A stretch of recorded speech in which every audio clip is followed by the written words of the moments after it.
एक अमेरिकी विचारक एलन वॉट एक जैन फकीर के पास साधना कर रहा था।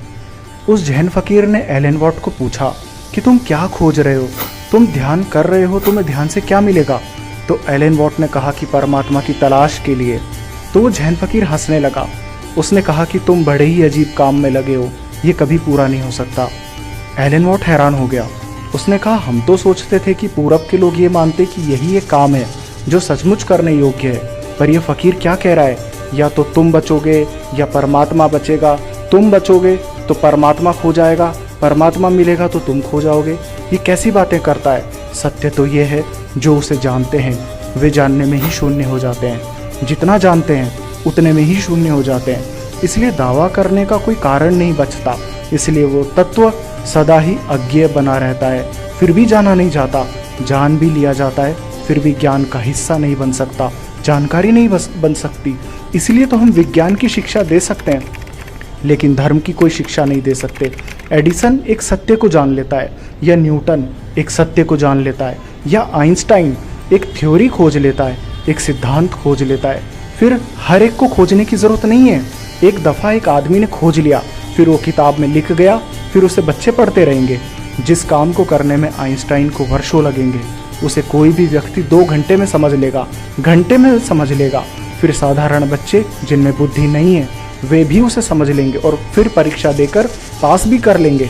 फिर दोबारा उसे खोजने की कोई ज़रूरत नहीं है। एक दफ़ा विज्ञान जो जान लेता है वो ज्ञान का हिस्सा हो जाता है। लेकिन धर्म के मामले में बड़ी अजीब बात है। हज़ारों लोगों ने परमात्मा को जाना, फिर भी हम किताब में लिखकर उसको दूसरे से नहीं जान सकते। कृष्ण ने जाना होगा, बुद्ध ने जाना होगा, जीसस क्राइस्ट ने जाना होगा, पैगंबर हजरत मोहम्मद सल्लल्लाहु अलैहि वसल्लम ने भी जाना होगा।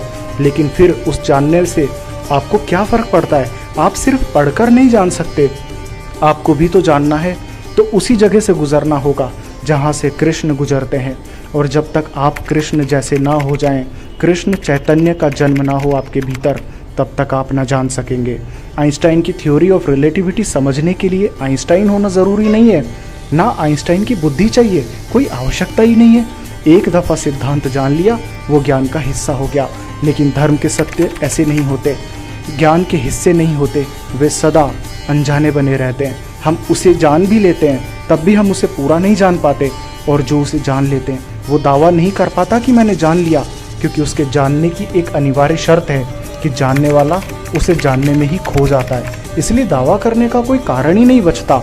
उपनिषदों में कहा है, जो कहे कि मैं जानता हूँ, जानना उसने कुछ नहीं जाना। जानने वाले की शर्त यही है कि वो कह ही नहीं सकता कि मैं कुछ जानता हूँ, क्योंकि वहाँ कोई बचता ही नहीं है।